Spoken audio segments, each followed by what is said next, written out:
संतरे बेचने वाली बूढ़ी अम्मा की कहानी, जिसके पास एक नौजवान लड़का हमेशा आता, हमेशा संतरे खरीदता और खरीदे हुए संतरों में से किसी एक को, उसकी एक फाक को चखते हुए कहता, अम्मा देखो ना, ये तो कम मीठा है। और अम्मा हमेशा दूसरी फाक को चखते हुए कहती, नहीं बेटा, ये तो बराबर मीठा है। फिर भी ये लड़का बड़ी बेरुखी के साथ उसे खुले हुए संतरे को वहीं ठेले पर छोड़कर चलता बनता। अब इस नौजवान के साथ उसकी पत्नी भी हमेशा हुआ करती।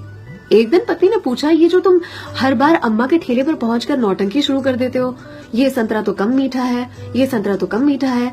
संतरे तो मैंने भी चखे हैं, बराबर होते हैं, लेकिन फिर इस नौटंकी के पीछे राज क्या है, चाहते क्या हो तुम?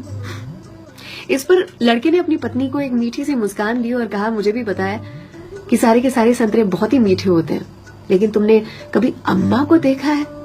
अम्मा इतनी गरीब है कि जो बेचती हैं उन्होंने कभी चखा भी नहीं होगा, इसीलिए तो एक खुला हुआ संतरा उनके ठेले पर छोड़कर आ जाता हूँ, मेरी ओर से उनके लिए। अम्मा के बाजू में जो सब्जी वाली थी, उसने एक दिन कहा उनसे, आपको पता है ये जो सरफिरा आपके ठेले पर आता है संतरे खरीदने के लिए, इतनी चिकचिक करता है आपसे कि आप नाप तोल में उसे ज्यादा संतरे दे देती हो। इस पर अम्मा ने कहा कि वो कभी मुझसे संतरे की मिठास पर चिकचिक करता ही नहीं है, वो ये चिकचिक करता है मुझे संतरा खिलाने के लिए, एक छोड़कर जाता है। क्या मुझे पता नहीं है?